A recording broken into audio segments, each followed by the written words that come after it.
विकल्प तो बहुत ही मिल जाएंगे तुम्हें रास्ते भुलाने को, संकल्प एक ही काफ़ी है मंजिल तक जाने को। नदी में तैरने के लिए वैसे तो हाथ और पाँव ही काफ़ी होते हैं, मगर बुलंदी पाने को थोड़ी ठोकरें, थोड़े जख्म और एक घाव ही काफ़ी है। नमस्कार, હું છું રાધેશ બુદ્ધભટ્ટી અને આપ જોઈ રહ્યા છો the press of India news. The press of India ન્યૂઝના માધ્યમથી સકારાત્મક સમાચારો પણ દર્શકો સુધી પહોંચાડવાનો આજે પ્રયાસ કરી રહ્યા છીએ, હું અને મારા સહયોગી મિહિર મહેતા સાથે। મારી પાછળ આપ જે દ્રશ્ય જોઈ રહ્યા છો, મોરબીના જે રાજકોટ રોડ પર આવેલા મારુતિ પરફેક્ટના શોરૂમની બાજુમાં જે સરસ્વતી શિશુ મંદિર આવેલું છે, ત્યાં અત્યારે હાલ 4 દિવસીય એક શિબિરનું આયોજન કરવામાં આવ્યું છે। આ શિબિરમાં અહીં જે વિદ્યાર્થીઓ અભ્યાસ કરી રહ્યા છે તેમના સર્વાંગીક વિકાસને લગતો આ શિબિરનો મુખ્ય ઉદ્દેશ્ય છે, હેતુ છે। ત્યારે આ શિબિરનું જેમણે આયોજન કર્યું છે, સૌથી પહેલાં આપણે એમની સાથે વાતચીત કરીશું। બેન, આપનું સૌથી પહેલાં નામ કહેજો। વન્યા સુનિલભાઈ પરમાર। વન્યાબેન, આ જે શિબિરનું આયોજન આપ દ્વારા કરવામાં આવ્યું છે, તો આ શિબિરમાં કયા પ્રકારની તાલીમ વિદ્યાર્થીઓને આપવામાં આવશે? પરીક્ષાઓ પૂરી થઈ એ પછીથી વિદ્યાર્થીઓ માટે આ શિબિરનું આયોજન કર્યું હતું। એટલે એક તો એવો જ ઉદ્દેશ્ય હતો કે વિદ્યાર્થીઓ હળવા થઈ જાય, પરીક્ષાનો હાવ જે એમના ઉપર હોય, આમ તો હાવ હોતો જ નથી, સમગ્ર વિકાસ અભ્યાસક્રમમાં રમતા રમતા જ પરીક્ષા આપે છે, આમ છતાં વાલીઓ દ્વારા જે હાવ ઊભો કરવામાં આવ્યો હોય એ દૂર કરવા માટે આ શિબિરનું આયોજન કરવામાં આવ્યું હતું, એટલે એ લોકો હળવા થઈ જાય। શિબિર 4 દિવસની શિબિર રાખવામાં આવી છે, એમાં અલગ અલગ પ્રવૃત્તિઓ એમને અપાઈ છે। એક તો તલવારબાજી એમને શીખવવામાં આવી છે કે જે પોતાના સ્વયં રક્ષણ માટે એને જોડાયેલા રહેજો દર્શકો, આ તલવારબાજીના દ્રશ્ય પણ થોડી વારમાં લાઈવ બતાવવા જઈ રહ્યા છે। તલવારબાજીનું અત્યારે લાઈવ નીચે છે જ, આપણે જોશું, પણ એ તલવારબાજી દ્વારા એ પોતે સ્વયં રક્ષણ કરતા શીખી શકે એટલા માટે એ પ્રવૃત્તિ અહીંયા રાખેલી છે। એ સિવાય બીજું સંગીતમાં અહીંયા હમણાં જ થશે એક ઇન્સ્ટ્રુમેન્ટલ, એટલે વાજિંત્રો એકબીજા સાથે જોડાતા જાય અને લયબદ્ધતા એ આવે તો જીવનમાં પણ લય જરૂરી જ છે।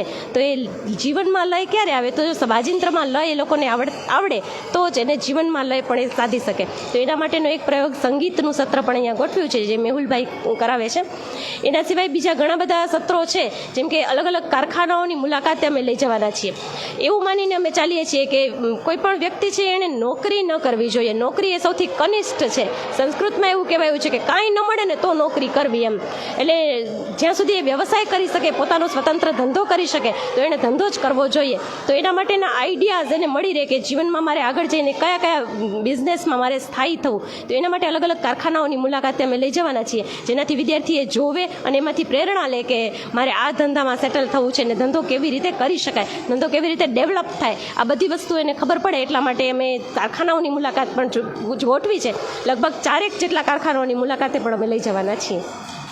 ખૂબ સારી બાબત કહેવાય। હવે આપણે આ જે શ્રી સરસ્વતી શિશુ મંદિર છે, આ મંદિરની મુખ્ય જે વિશેષતાઓ શું છે તેના વિશેની પણ આપણે માહિતી મેળવીશું। આપણી સાથે સુનિલભાઈ પરમાર આપણી સાથે છે। સાહેબ, આપનું સ્વાગત છે પ્રેસ ઓફ ઇન્ડિયામાં। ધન્યવાદ। આ શિશુ મંદિરની ખાસ મુખ્ય શું વિશેષતાઓ છે, દર્શકોને વિગત આપો। સરસ્વતી શિશુ મંદિર રાષ્ટ્રીય સ્વયંસેવક સંઘની પ્રેરણાથી ચાલતું વિદ્યાભારતી નામનું જે શૈક્ષણિક સંગઠન છે, એમની સાથે આ શિશુ મંદિર જોડાયેલું છે। પૂરા દેશની અંદર લગભગ 28,000 આ પ્રકારના શિશુ મંદિરો ચાલે છે। મોરબી શિશુ મંદિરની એક ખાસ વિશેષતા એ છે કે અહીંયા એક અલગ પ્રકારનો અભ્યાસક્રમ ચાલે છે। વિદ્યાર્થીઓનો સમગ્ર અને સર્વાંગીણ વિકાસ થાય એ પ્રકારનો અભ્યાસક્રમ એક વિદ્યાભારતીના જ કાર્યકર્તાઓએ વિકસાવીને ગુજરાતના 4 શિશુ મંદિરોમાં પ્રયોગ ચાલે છે। એમાં મોરબી શિશુ મંદિરમાં પણ આ એક પ્રયોગ વિશેષ રીતે ચાલે છે। સરકારી અભ્યાસક્રમ નહીં, પરંતુ આચાર્યો અભ્યાસક્રમના પાઠ્યક્રમના બિંદુઓના આધારે અભ્યાસક્રમ અને પાઠો જાતે તૈયાર કરીને વિદ્યાર્થીઓને વધુમાં વધુ ક્રિયાત્મક અને પ્રાયોગિક શિક્ષણ કેવી રીતે આપી શકાય એને ધ્યાનમાં રાખીને આખી શિક્ષણની પ્રક્રિયા ચાલે છે। સરકારમાં જે વિષયો ભણાવે છે, ગુજરાતી, ગણિત, વિજ્ઞાન, હિન્દી, ઇંગ્લિશ, આ બધા વિષયો તો છે જ, પરંતુ એ વિષયોના આધાર છે એવા જે કેટલાક વિષયો છે, એટલે યોગ શિક્ષણ, શારીરિક શિક્ષણ, સંસ્કૃત શિક્ષણ, સંગીત શિક્ષણ, નૈતિક આધ્યાત્મિક શિક્ષણ, ઉદ્યોગ શિક્ષણ, આપણી સંસ્કૃતિનું શિક્ષણ, આ બધા જ વિષય આ બધાને એક વિષય તરીકે અહીંયા અભ્યાસ કરાવવામાં આવે છે.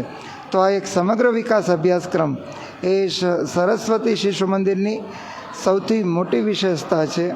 અને બીજું કે આ અભ્યાસક્રમ ચલાવવો એટલે સામા પ્રવાહે ચાલવા જેવું હતું, પરંતુ સમાજની પણ આ અભ્યાસક્રમને માન્યતા મળી છે. અહીંયા વિદ્યાર્થીઓના એડમિશન માટે પડાપડી થાય છે. એડમિશન આપવા માટે ના પાડવી પડે આવી સ્થિતિ છે. તો આ પણ એક આ વિદ્યાલયની વિશેષતા છે. બીજું કે જ્યોતિષ ખગોળનો પણ અભ્યાસ આ વિદ્યાર્થીઓને રમતા રમતા થાય. એટલે અમારા વિદ્યાલયના 3-4 ધોરણના વિદ્યાર્થીઓને ચોઘડિયા જોતા આવડે, ગ્રહોની માહિતી છે, નક્ષત્રોની માહિતી છે, ખગોળ ભૂગોળનું એને ખૂબ સારા એવા પ્રમાણમાં કહી શકાય એવું જ્ઞાન છે. સંસ્કૃતના જુદા જુદા સૂત્ર, મંત્ર, શ્લોક આ બધું જ વિદ્યાર્થીઓ ખૂબ સારી રીતે શીખે છે. અને એ સારી રીતે શીખતા હોવાથી અમારો અનુભવ એવો છે કે વિદ્યાર્થીઓ કોઈ પણ વિષય હોય, ગુજરાતી, ગણિત, વિજ્ઞાન, હિન્દી, ઇંગ્લિશ, આ બધા જ વિષયો માત્ર વર્ગખંડની અંદર એક વખત એના દીદી ભણાવે છે, ક્રિયાત્મક રીતે કરાવે છે. વિદ્યાર્થીઓને બહુ ઓછી મહેનતે આ બધા જ વિષયોની તૈયારી ખૂબ સારી રીતે કરી શકે છે, જાતે કરી શકે છે, યાદ પણ રહી જાય છે. કોઈ પ્રકારના ટ્યુશનમાં એમને જવાની જરૂર રહેતી નથી. અને એના આધારે અમને ધ્યાનમાં આવે છે લગભગ છેલ્લા 3 થી 5 વર્ષનું આ વિદ્યાલયનું 10મા ધોરણનું પરિણામ એ 100% પરિણામ છે. ખૂબ જ સારી બાબત કહેવાય કે 100% પરિણામ મળી રહ્યું છે. આ તમને દ્રશ્ય બતાવી દઈ મારા હું સહયોગી સાથે કે જે રીતે સંગીતની તાલીમ શરૂ થઈ રહી છે. આ તાલીમનું અમે જોઈ રહ્યા છો દ્રશ્ય કે જેમાં વિદ્યાર્થીઓને સંગીતની તાલીમ પણ આપવામાં આવી રહી છે. અને નીચેની તરફ વાત કરીએ તો વિદ્યાર્થીઓને તલવારબાજીની ટ્રેનિંગ આપવામાં આવી રહી છે. તેના દ્રશ્ય આપણે હવે નીચે જઈને દર્શકોને સીધા આપણે બતાવીએ. અમારી સાથે જોડાય સુનિલભાઈ તેમજ વનિયાબેનને વિનંતી કરીશ કે આપણી સાથે રહે અને એના વિશે પણ થોડીક ડિટેલ અને વિગત આપણે દર્શકો સુધી આપતા રહીશું. અહીંથી દ્રશ્ય આપણે બતાવી શકીએ છીએ દર્શકોને. મારા સહયોગીને કહું કે આ તરફ દ્રશ્ય બતાવે કે આપ જોઈ રહ્યા છો કે વિદ્યાર્થીનીઓ અને વિદ્યાર્થીઓને તલવારબાજીની ટ્રેનિંગ પણ અહીં અત્યારે હાલ આપવામાં આવી રહી છે.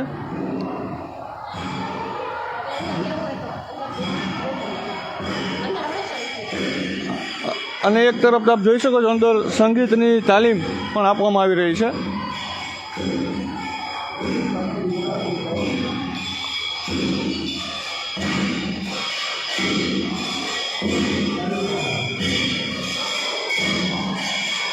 થોડાક નજીકની તરફ જઈને દ્રશ્ય બતાવી દઈએ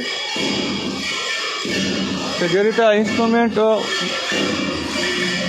વગાડવાની તાલીમ અહીં આપવામાં આવી રહી છે. આ લાઈવ તસવીરો આપ જોઈ રહ્યા છો મોરબીના શ્રી સરસ્વતી શિશુ મંદિરેથી લાઈવ.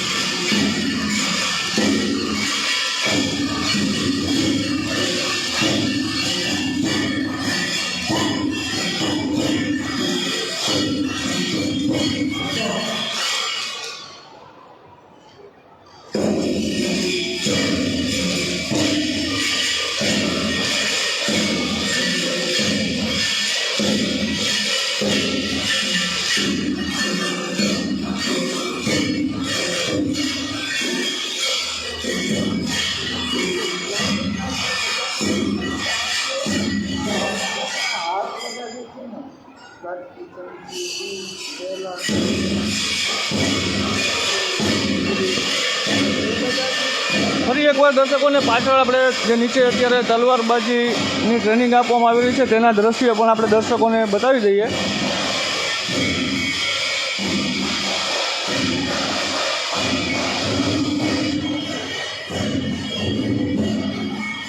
હાલ અત્યારે આ શ્રી સરસ્વતી શિશુ મંદિરમાં કુલ કેટલા વિદ્યાર્થી અને વિદ્યાર્થીનીઓ અભ્યાસ કરી રહ્યા છે? અત્યારે અહીંયા શિશુ વાટિકા 1 થી 10 ધોરણ સુધીનું વિદ્યાલય છે.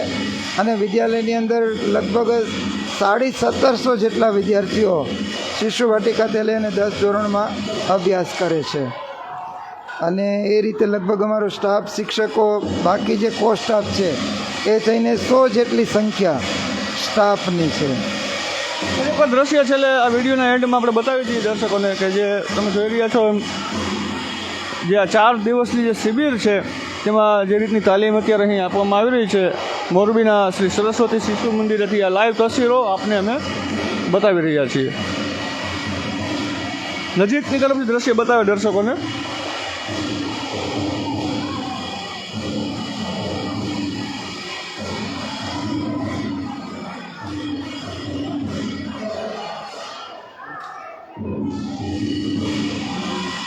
ઘણા બધા સકારાત્મક સમાચારો પણ મોરબીમાં તમને જોવા મળશે અને આવા સમાચારો પણ ધ પ્રેસ ઓફ ઇન્ડિયા ન્યૂઝના માધ્યમથી તમામ દર્શકો સુધી અમે પહોંચાડતા રહીશું.